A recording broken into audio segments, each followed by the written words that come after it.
donc on attaque avec le masque blanc MHMB. Alors je ne sais pas, Mathieu va pas me dire ce que ça voulait dire, il va peut-être nous l'expliquer, qui est une création.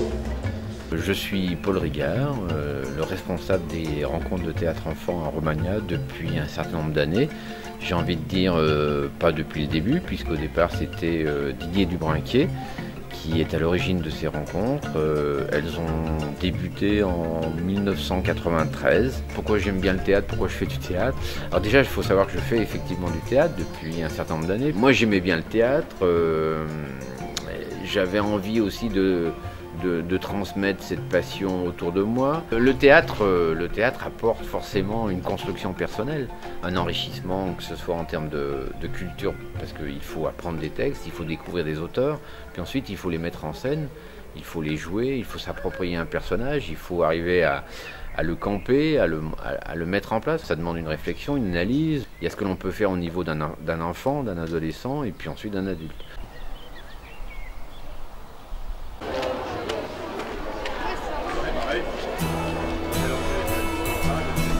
Alors, je m'appelle Mathieu Sabatier, j'ai 33 ans, je suis intervenant théâtre depuis 4 ans dans section théâtre. Il y a 4 groupes, il y a 3 groupes d'enfants, donc les petits, les moyens, les grands. En tout, ça fait 35 enfants. Et à côté, il y a un groupe d'adultes, voilà, où ils sont 12 adultes.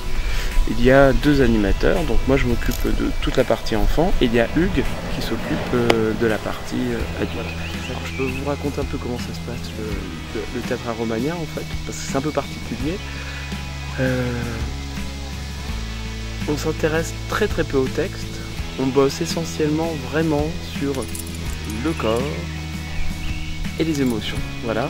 Et c'est vraiment ce qu'on appelle, c'est pas des cours de théâtre, c'est le principe d'ateliers, c'est-à-dire on réalise vraiment des ateliers où ce sont les enfants qui vont être là un peu comme un laboratoire, qui vont chercher et trouver, j'espère, petit à petit, leur solution.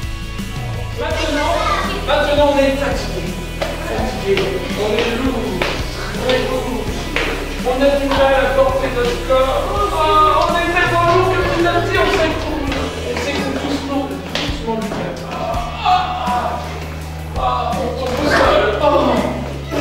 Là, regardez, on est tellement...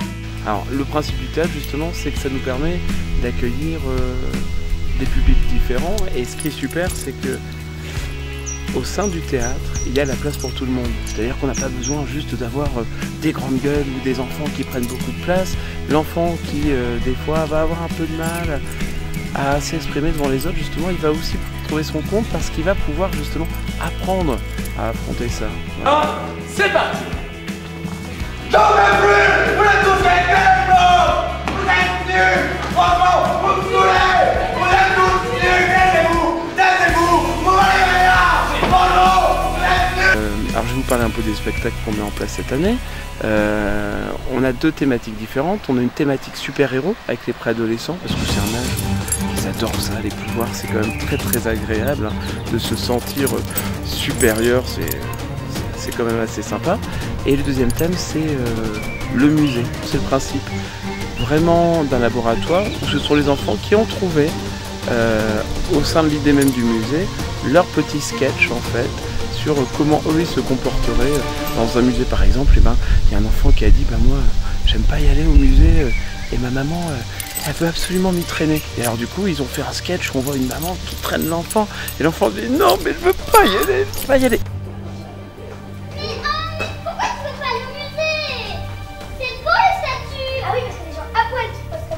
Puis progressivement, ces enfants ont ressenti le besoin de jouer devant d'autres parents. Ça donnait envie aussi à d'autres enfants d'amener leurs parents ou leurs grands-parents.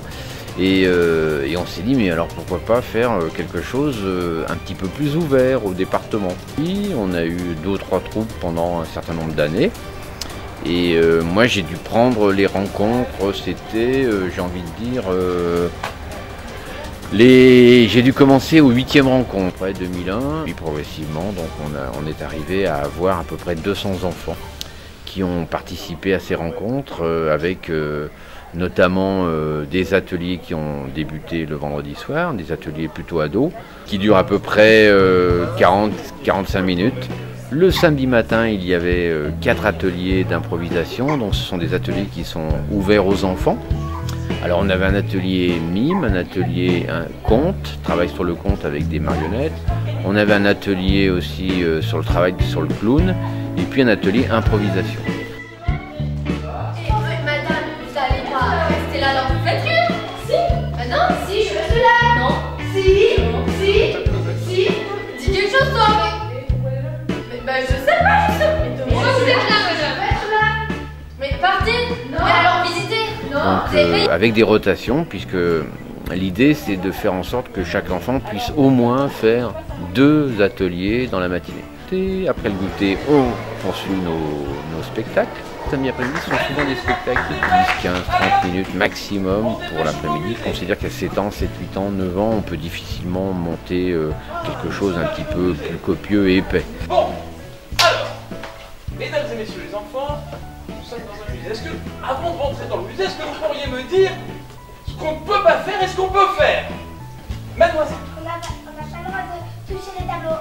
Très bien, qu'est-ce qu'on ne peut pas faire aussi? Faut pas courir. Ok, super. Nous allons pouvoir rentrer dedans. Ensuite, le samedi soir, on avait un spectacle professionnel. Le dimanche après-midi, on a remis ça avec des ateliers. Puis ensuite, on avait notre spectacle, deuxième spectacle professionnel, le dimanche soir. C'est en grande partie avec des bénévoles, dont moi, entre autres, et puis l'équipe du FLEB, qui est les parents, qui sont mobilisés pour nous aider justement à encadrer et à gérer l'organisation de ces rencontres. Ce qui a vraiment évolué aussi au niveau de ces rencontres, c'est la logistique et l'infrastructure théâtrale. Parce qu'au début, on a commencé avec des gradins, c'était relativement modeste.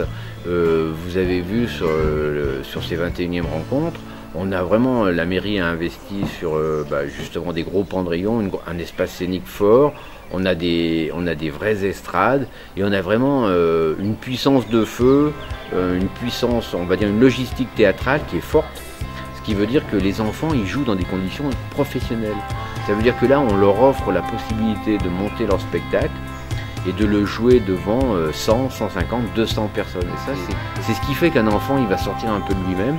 Parce que justement, il va jouer devant un public qu'il ne connaît pas. Il est obligé un petit peu de se dépasser ou de se surpasser. On a de moins en moins de moyens. Ça aussi, c'est un problème du théâtre amateur en Auvergne et j'ai envie de dire en France. L'atelier du masque blanc. Paul Romagnan.